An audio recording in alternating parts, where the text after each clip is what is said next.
নমস্কার বন্ধুরা, আজকে বানাবো আলু দিয়ে ডিমের ঝোল। চলো কিভাবে বানাচ্ছি আপনারা দেখতে থাকুন। কড়াই বসিয়ে দিয়েছি, কড়াইটা গরম হয়ে গেছে। কড়াইয়ে তেল দিয়ে দিয়েছি, তেল গরম হয়ে গেছে। অল্প একটু নুন দেবো, নুন দিয়ে একটু নাড়াচাড়া করে নেবো। কেটে রাখা আলুগুলো এবার ভেজে নেবো, হালকা নাড়াচাড়া করে নেবো, ঢাকা দিয়ে দেবো। আলুগুলো মোটামুটি ভাজা হয়ে গেছে। আলুগুলো ভাজতে ভাজতে আমি অতক্ষণ ডিমের মধ্যে লবণ আর একটু লবণ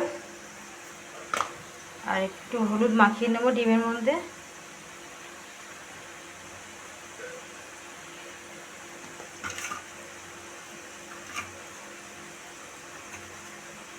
মাখানো হয়ে গেছে, এবার আমি আলুগুলো নামিয়ে নেব। এবার ওই তেলের মধ্যে আমি মাখিয়ে রাখা ডিমগুলো দিয়ে দেবো, দিয়ে ভেজে নেব।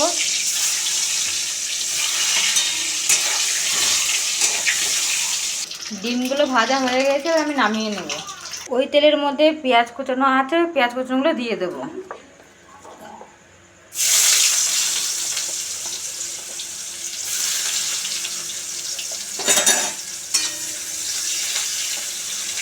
স্বাদ মতো লবণ দিয়ে নেব, নাড়াচাড়া করে নেব। হলুদ দিয়ে নেব, নাড়াচাড়া করে নেব। বেটে রাখা মশলা দিয়ে নেব, 1 চামচ গুঁড়ো লঙ্কা দিয়ে নেব, 1 চামচ জিরে বাটা দেবো, এই জিরে গুঁড়ো, সরি বাটা না, গুঁড়ো আছে এটা। নাড়িয়ে নেব।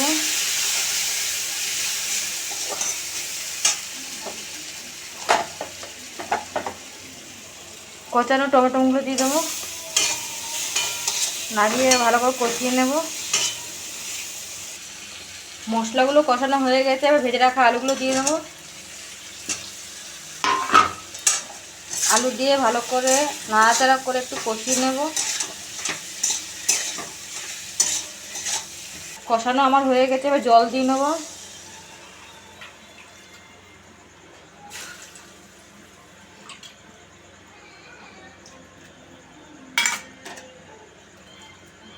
দিয়ে নাড়িয়ে নেব। এবার আমি ডিমগুলো দিয়ে দেবো একটা একটা করে।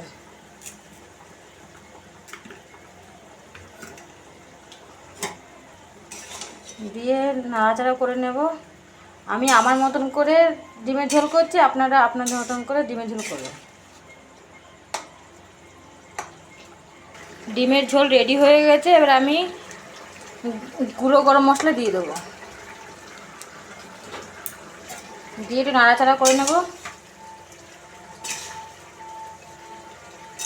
একটা পাত্রে ঢেলে নেব। পাত্রে আমি ঢেলে নিয়েছি। ভালো লাগলে লাইক কমেন্ট শেয়ার করবেন, আর নিত্য নতুন ভিডিও দেখার জন্য চ্যানেলটিকে সাবস্ক্রাইব করবেন।